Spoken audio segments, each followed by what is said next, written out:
험한 경제 상황 속에서 등대가 되어줄 만한 지침서가 하나 나왔습니다. 이 책이 인플레이션에서 살아남기라는 책인데 나온 지가 얼마 안 됐는데 여러분들 서점 가시면 저기 상단에 꽂혀 있어요. 베스트셀러 작가, 글로벌 경제 일타 강사, 금리 전문가, 갓건영, 오건영 신한은행 자산관리그룹 부부장님 모시고 얘기 나눠보겠습니다. 안녕하십니까? 네, 안녕하십니까? 오늘은 작가를 모신 거기 때문에 제가 네. 작가님이라고 칭하겠습니다. 네, 알겠습니다. 개인적으로는 방금 알았네요. 선배님이시네요. 네. 감사합니다. 네. 자, 인플레이션에서 살아남기 이 책. 네. 지금의 인플레이션 상황이 과거 전례와 비교했을 때 네. 소위 말해서 정말로 그 역대급인가요? 근데 이제 역대급이다라는 표현이 이제 어떤 정도인지를 좀 볼 필요가 있는데 네네. 40년 만에 인플레이션이라는 얘기는 네. 첫 번째는 40년 전에는 이거보다 조금 더 높은 게 있다는 얘기겠죠. 그때가 언제냐면 70년대 석유파동 때입니다. 그때는 물가가 두 자릿수대로 상승한 적이 있었는데요. 예. 지금 미국의 소비자 물가 상승률이 연으로 따지면 8.3% 정도 됩니다. 네. 근데 이제 70년대에는 10%가 넘었던 적이 있거든요. 그래서 그때보다 조금 낮은 건 있습니다. 근데 그럼에도 불구하고 절대 레벨이 굉장히 높다라는 거겠죠. 근데 저는 단순히 숫자만 가지고 판단할 게 아니라 네. 조금 다른 관점에서 볼 필요가 있는 게 우리가 이제 예를 들어서 그냥 온도가 몇 도다라고 얘기하는 거하고 예. 체감 온도가 몇 도다라고 얘기하는 게 좀 다를 수가 다르죠. 있지 않습니까? 그러니까 춥더라도 바람까지 불면 체감 온도가 사상 최저다 이런 얘기가 나올 수가 있는 건데 저는 지금의 물가 상승이 체감 온도상으로 봤었을 때는 굉장한 부담을 주고 있다 그런 생각이 듭니다. 왜냐하면 40년 만에 인플레이션이라는 얘기가 나왔는데 네. 그건 뒤집어 말하면 40년 동안은 인플레이션을 제대로 겪어본 적이 없다라는 얘기가 그렇죠. 되거든요. 특히 글로벌 금융위기가 터진 이후에는요. 물가가 굉장히 낮은 수준, 저성장 저물가를 기록하고 있었고 네네. 그래서 인플레이션은 사실상 실종이 됐고 오히려 디플레이션에 대한 두려움이 크다 이런 얘기를 했습니다. 일본식 디플레이션, 일본식 불황 얘기가 많이 나왔던 거거든요. 예.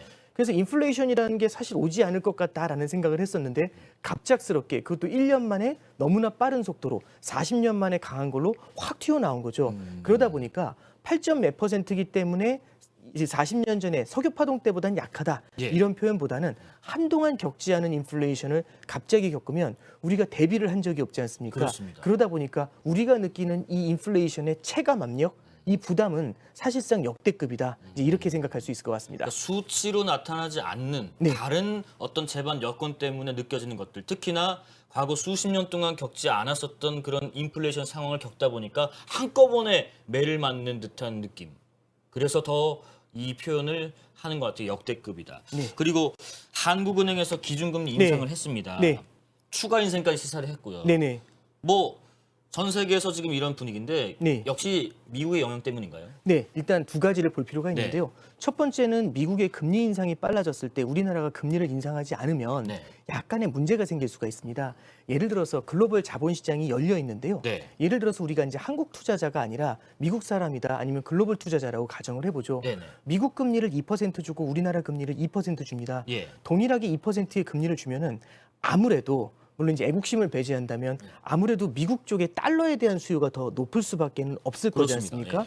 그러면 예를 들어서 미국 금리가 우리나라 금리보다 높다면 우리나라에서 돈이 빠지면서 미국으로 흘러들어갈 겁니다. 이 과정에서 우리나라 자산을 팔고 그렇게 받은 원화를 판 다음에 달러를 사서 미국으로 나가죠. 예. 그러면 달러 환율이 달러가 강세를 보이게 되면서 환율이 상승을 하게 될 겁니다.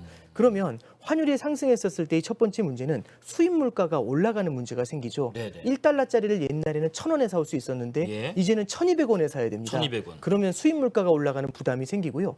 두 번째는 가뜩이나 우리나라 실물 경기가 굉장히 좋지 않은데 외국인 투자 자금이 빠져나가지 않습니까? 예. 그럼 실물 경제의 윤활유가 될 수 있는 유동성이 줄어드는 문제가 생깁니다. 이런 것들은 오히려 경기 둔화를 조금 더 가속화시킬 수 있죠. 예. 그래서 한은에서는 두 가지를 같이 보는 것 같습니다. 네. 물가 상승을 염두에 두고 있고 두 번째는 미국의 금리 인상하고 보조를 맞추면서 따라가는 게 있는데요.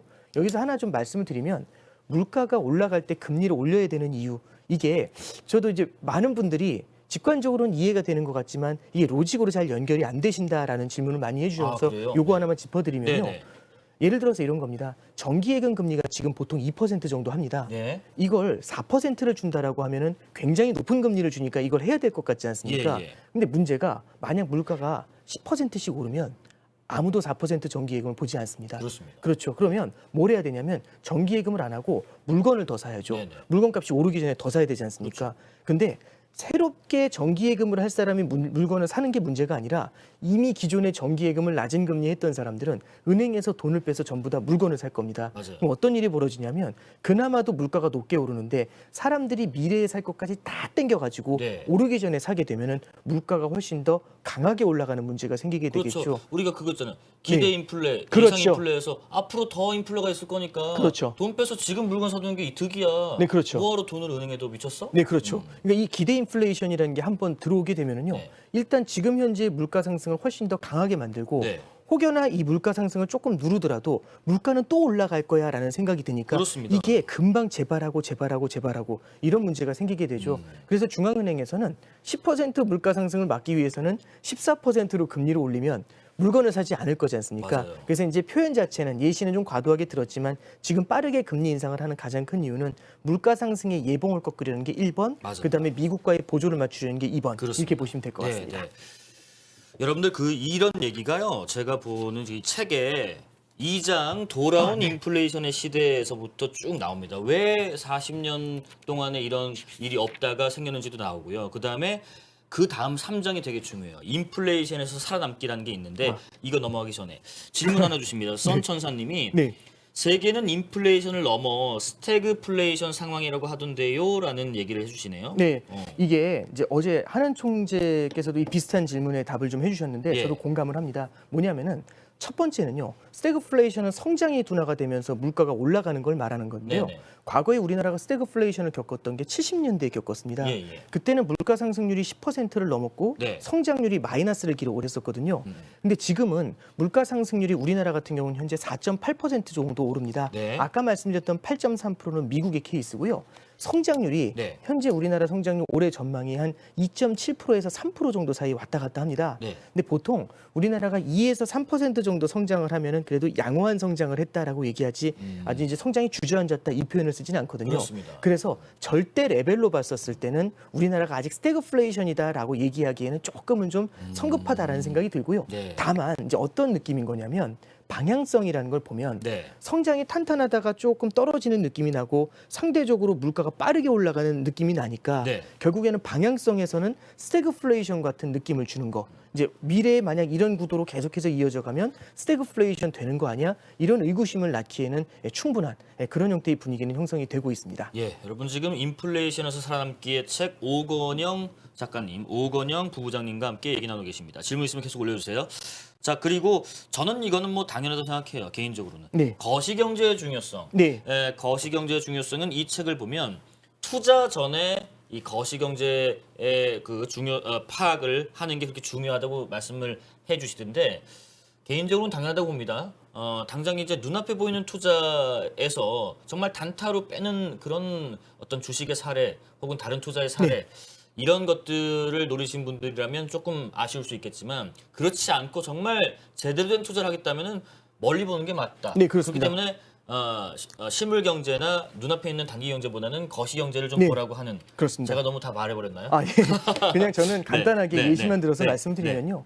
결국에는 투자를 한다고 하면 주식 투자를 보통 얘기를 하는데 그럼 이제 기업의 어떤 탄탄함, 그 기업의 실적이나 기업이 갖고 있는 사업 아이템이나 이 스토리에 보통 집중을 합니다. 저는 당연하다고 보고요. 네, 네. 당연히 그러셔야 된다고 생각을 하는데 이건 좀 다른 것 같습니다. 어떤 부분이 있냐면 네. 이란하고 한국하고 축구를 한다고 가정을 해보죠. 예. 근데 둘이 축구를 하는데 제일 처음에 그럼 누가 이길까? 제가 만약 배팅을 해야 된다면 제일 처음 양쪽 축구팀의 멤버들을 볼 거고 그렇죠. 전략 전술을 보면서 마지막 최종적으로 분석을 할 겁니다. 한국이 좀 더 유리할 것 같습니다. 이렇게 이제 예상을 했는데 근데 이제 갑자기 환경을 분석하는 거시 환경을 분석하는 사람이 등장한 거예요.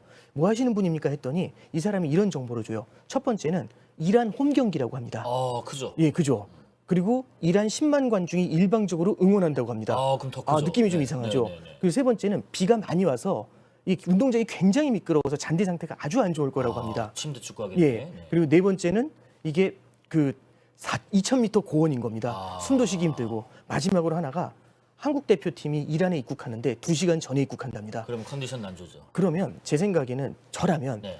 일단은 이번 투자는 좀 포기하고 갈 것 같습니다. 그렇죠. 그렇겠죠. 전력상으로 네. 라인업은 한국 선수가 손흥민 등등해서 좋더라도 그런 그렇죠. 여러 가지 여건들은 굉장히 큰 변수기 때문에 네. 아무리 A급 선수들이 나온다 하더라도 상황이 굉장히 안 좋아질 수 있다. 네, 그렇죠. 그러면 그만큼 불확실성을 갖다가 다른 사이드에서 볼 수 있는 거잖아요. 그래서 우리가 기업의 주식만 파악할 뿐만 아니라 네. 이걸 둘러싸고 있는 환경이 디플레이션에서 인플레이션으로 바뀌는지, 이게 결국엔 냉탕에서 온탕으로 바뀌면 적응할 수 있는 세력들이 달라질 수가 있지 않습니까? 그렇습니다. 그래서 우리가 환경을 함께 보면서 네. 공부하면서 투자라는 게 필요할 것 같다. 이런 말씀을 드리고 있는 겁니다. 아, 축구를 비하하시니까 또 이렇게 확 이해가 됩니다. 감사합니다. 그리고 지금 디플레이션 말씀하셨는데 네. 뭐 이거 여러분들 아시죠? 인플레이션의 반대말이다. 보통 이 정도 알고 계실 텐데.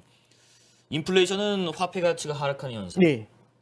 그러면 여러 나라에 있는 중앙은행들은 네. 이 화폐 가치가 하락하지 않는 현상, 디플레이션 네. 상황을 더 선호하나요? 아, 이게 조금 애매한 겁니다. 그러니까 뭐 예를 들어서 몸무게가 계속 빠지기만 하면 좋은 거냐라고 하면 몸무게가 빠지면 좋다라고 생각하시는 분들도 있지만 마냥 빠지는 건 또 이상할 수가 있잖아요. 여성분들은 마냥 빠지는 걸 아, 좋아하실 그런가요? 아, 예, 비유가 잘못된 것 같습니다만. 하여튼 네. 예, 이렇게 말씀 좀 드려볼게요. 네, 네. 이 디플레이션을 보면은 이런 게 있습니다. 물가가 내려갈 거라는 기대가 생기죠. 네. 그러면 계속해서 물가가 내려갈 것 같으면 예. 사람들은 지금 소비를 하지 않습니다.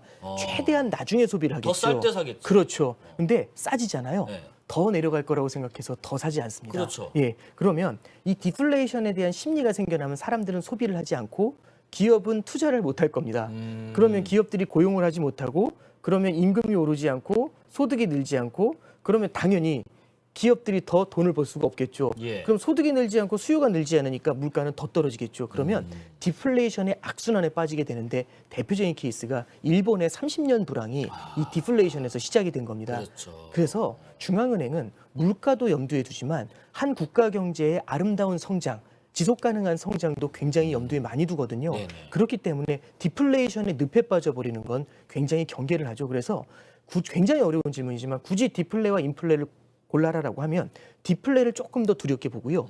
인플레이션을 선호하지만 인플레이션 중에서도 마일드한 인플레이션, 그러니까 사람이 키가 크면 덩달아서 몸무게도 조금씩 늘어날 수밖에 없는 거지 그렇습니다. 않습니까? 경제가 성장하는 만큼 인플레이션도 조금씩은 나타난다. 그래서 연 2% 정도의 마일드한 인플레이션을 선호하고요. 그것보다 지금처럼 이렇게 8%, 5% 이렇게 올라가는 인플레이션에 대해서는 강한 경계를 표현하는 이제 그런 상황이라고 보시면 됩니다. 이방원님 기대 디플레, 기대 인플레 요런 걸 잡아야 돼라는 의견도 주시고 릴라디우프님 작가님이 강사님이신데 설명 잘하시네 하십니다. 뭐 네, 저도 감사합니다. 3학점짜리 듣고 싶습니다. 감사합니다. 자, 그리고 이 책을 보시면 여러분 이런 얘기도 나옵니다. 이거 좀 반대하시는 분도 있으실 수도 있어요. 암호화폐는 예. 화폐로서의 지위를 갖기 힘들 것이다 했는데 네, 예. 이거 말씀 잘하셔야 됩니다. 지금 암호화폐에 요새 민감해요. 네네. 왜 그런 건가요? 네, 제가 뭐 암호화폐 전문가나 이런 건 네. 아니지만 이런 관점에서 한번 말씀드릴게요. 지금 이 순간에 암호화폐가 화폐가 되기엔 좀 어려울 것 같다라고 말씀드리는 가장 큰 이유는요. 네. 암호화폐의 어떤 특징이나 로직보다도 화폐로서 가지고 있어야 될 가장 큰 특징이 이 화폐는 가치가 안정되어야 합니다.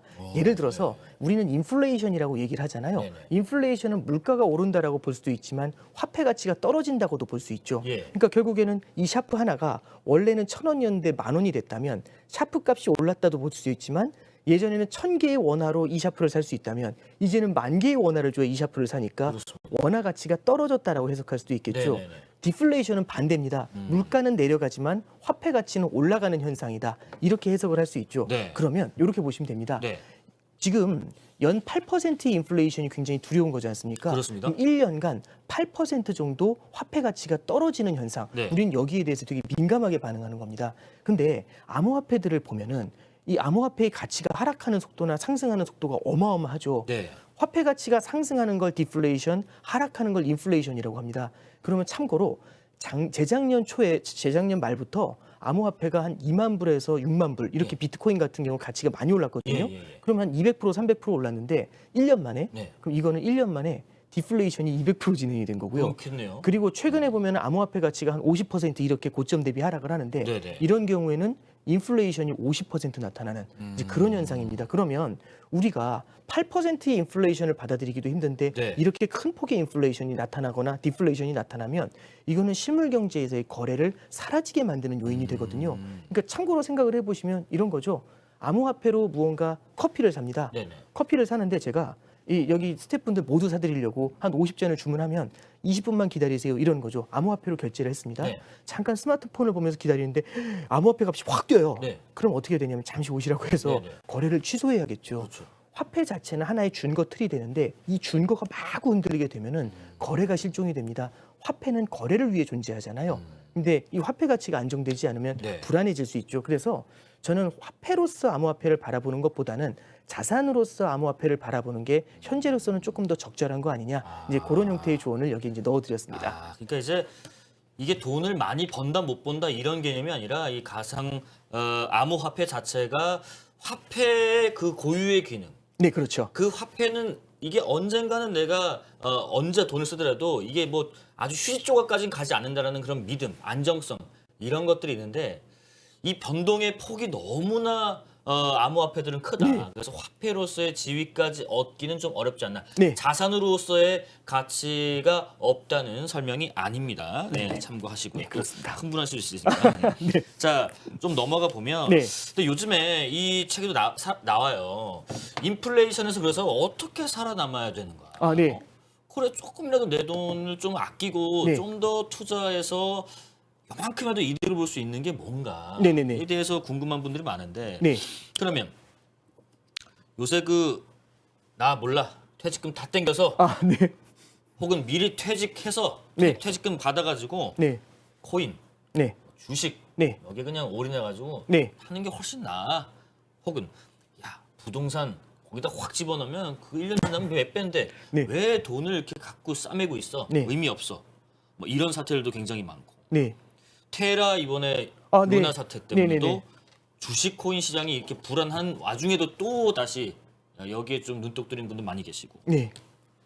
인플레이션 시대에서 살아남으면 어떻게 그럼 투자를 해야 되는 거예요? 첫 번째 굉장히 중요한 말씀을 네네. 좀 해주셨는데요. 첫 번째는 이렇게 좀 생각을 하면 될 것 같아요. 이게 우리가 지난 10년 동안의 예. 흐름을 보면은 예. 무언가 실물 경제가 둔화될 때마다 중앙은행이 유동성을 공급하거나 각종 경기 부양책이 나오면서 네. 떨어질 때마다 이거를 밀어 올려주는 바닥을 항상 잡아주는 모습을 보여줬고요. 예, 예. 코로나 때 보시면은 주식시장이 너무나 크게 망가지는데 네. 이때는 더욱더 거대한 유동성을 지급을 해주니까 네. 오히려 실물 경제가 더욱더 둔화됨에도 불구하고 주가가 더 많이 올랐습니다. 근데 여기서 꼭 보셔야 될 게 뭐냐면 이렇게 실물 경제가 둔화됨에도 불구하고 주가가 올랐던 이유는 유동성을 많이 주입했기 때문이잖아요. 유동성을 많이 주입할 수 있었던 이유는요.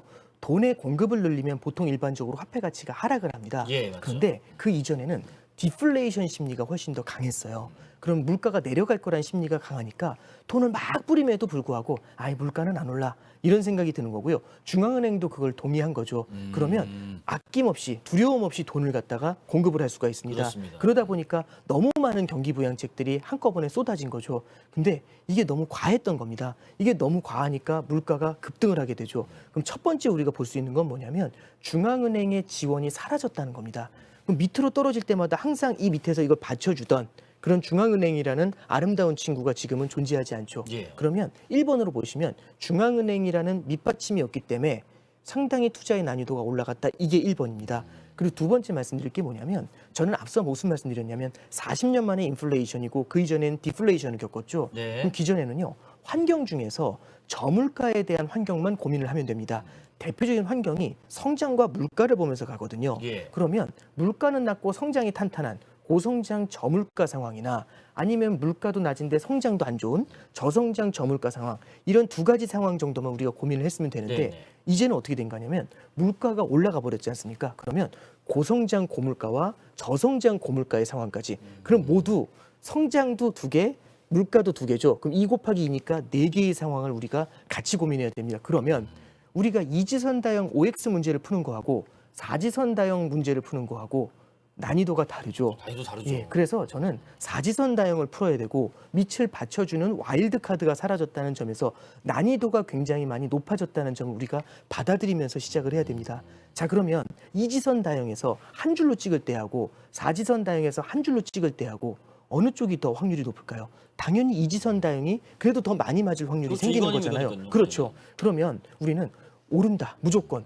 이제 이런 관념을 가질 수 있었던 게 과거에 이지선 다형의 밑에 받쳐주는 와일드 카드가 있었기 때문입니다. 근데 사지선 다형에 이게 없어지면은 난이도가 많이 달라지죠. 그만큼 환경의 변화가 커지잖아요. 그러면 개인들이 예측을 하면서 따라가기가 굉장히 어려워집니다. 그러면 어떤 확신이 있죠. 이거는 무조건 놔두면 올라. 이런 생각들보다는요, 여러 개의 자산을 좀 깔아두는 전략들, 이런 것들, 이런 이제 우리는 어려운 말로 분산 투자, 포트폴리오 분산 투자라는 표현을 쓰는데, 오히려 이럴 때일수록 이런 포트폴리오 분산 투자라는 원칙, 요걸 첫 번째 보실 필요가 있고요. 그럼 바로 어떤 생각이 드냐면, 네. 이것저것 깔고 가면 돈 많이 못 벌어. 근데 저는 요즘 이제 어떤 생각이 드냐면요, 이런 겁니다. 많은 분들이 너무 짧은 시간에 큰 돈을 벌고 싶어 하세요. 사실 그게 참 코로나 이후의 국면 같은 주식시장의 상승장은 역대급 상승장입니다. 그야말로. 그런 장이 매년 이어진다는 보장은 사실 없거든요. 그래서 오히려 이럴 때일수록 기대 수익률, 욕심을 조금 낮추면서 넓게 깔고 가면서 투자 시장에서 살아남는 방법들, 지금의 이 어려운 상황을 일단은 극복을, 난이도가 높은 상황을 극복하는 그 방법들, 여기에 먼저 한번 우리가 공감을 해보는 게 필요하다. 예, 요 정도 조언을 먼저 드립니다. 여러분 불수능이에요. 그러니까 하나 과목에 몰빵하면 안 됩니다. 수학도 조금 해두시고 영어도 해두시고 제2외국어도 해두시고 언어도 해두시고 이렇게 해야지 우리가 수능 잘 칠 수 있다라는, 비유하자면 그런 얘기인 것 같아요. 네, 그렇습니다. 분산 투자라는 거 기억해 두시고요. 마지막으로 여러분들 이 책 보시면 그림이 참 많아요. 저 같은 사람이 좋아할 만한 소설이죠. 웹툰식으로 돼 있으니까 이해도 아주 쉽습니다. 인플레이션의 살아남기 책 소개를 해드렸고요. 마지막으로 저희가 코너 속의 코너 있습니다. 작가의 1분인데 네. 이 책 중에서 들려주고 싶은 부분을 시청자들께 네. 한 1분 안쪽의 시간으로 한번 낭독해 주시죠. 네. 책에 있는 문구 중에서 이제 제가 서문으로 적은 게 있습니다.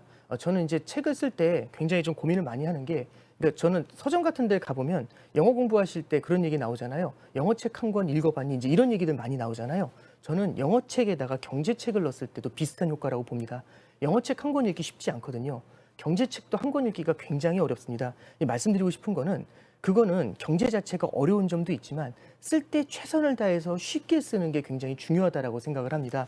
그래서 제가 굉장히 많은 좀 노력을 했어요. 그래서 첫 번째는 구어체로 설명하듯이, 두 번째는 이미지를 넣었습니다. 이미지를 넣으면 각 페이지마다 나타나는 그 어려운 내용들을 이미지 하나로 압축을 시켜봤거든요.